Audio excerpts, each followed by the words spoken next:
Invite representation from Assam Rifle. Rifle woman Ruthi M. She will speak for the motion. Ruthi M. of Assam Rifle.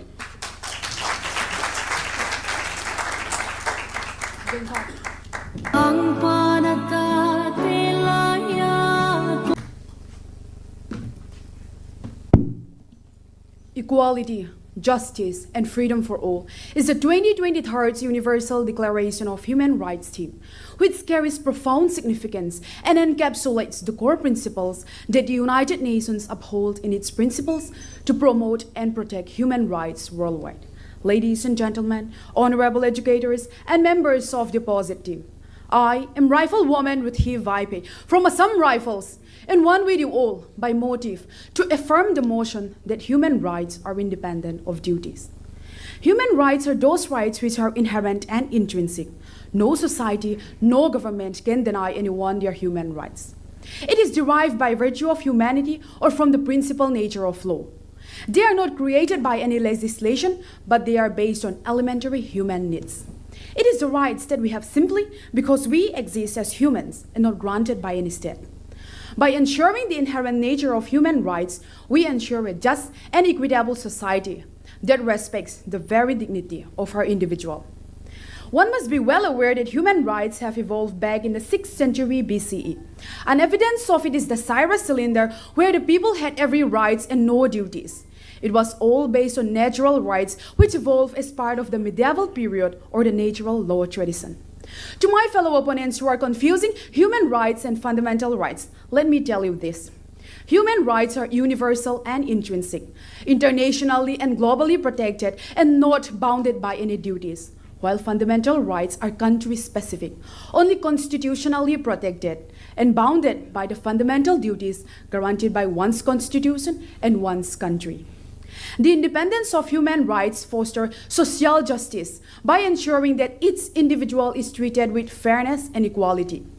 To support my statement is the decision taken by the Supreme Court in 2014 when they recognized transgender as the third gender, so that they will be able to enjoy all the human rights like any other citizens without any discrimination.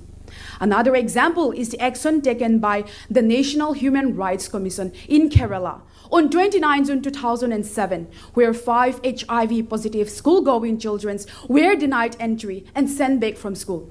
It was only with the quick action and corrective measures taken by the NHRC that the said students were readmitted in the said school, where they were able to continue enjoying their human rights, especially their rights to education. Connecting rights to duties may perpetuate inequality and create barriers of justice. The separation of rights and duties ensures that individuals are subjected to arbitrary conditions and coercion. It also hampers the individual's autonomy as it may infringe the independence to uphold the freedom of individual. For example, the rights to freedom of religion is absolutely independent of duties.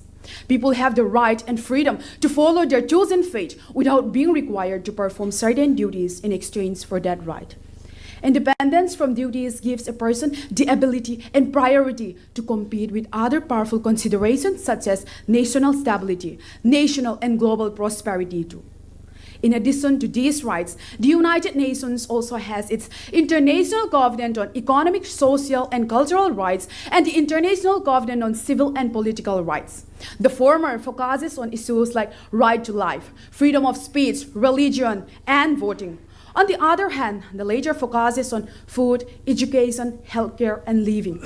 But the Covenant proclaims these rights for all the people and prohibits discrimination of any kind. In the Annual Human Rights Theme 2023, it says, consolidating and sustaining human rights culture into the future, which is a very important reminder of the role that education and a teachers plays in upholding and protecting human rights. Education, yes, education. Not only education, but quality education has, have, and will always be a crucial tool in building the human rights culture. For when a person is truly educated, they tend to hold onto their freedom of thoughts with a grip tighter than before. It is when an individual could think freely without any bounds to duties that things such as wisdom and global prosperity exist. For when quality education conquers, poverty is eliminated, thinkings become broader, and rights become even more independent. In conclusion, upholding the independence of human rights from duties is not just a moral principle. It is a legal imperative that resonates with the very essence of our shared humanity. Thank you. Jai Hind, Jai Bharat. Jai Bharat.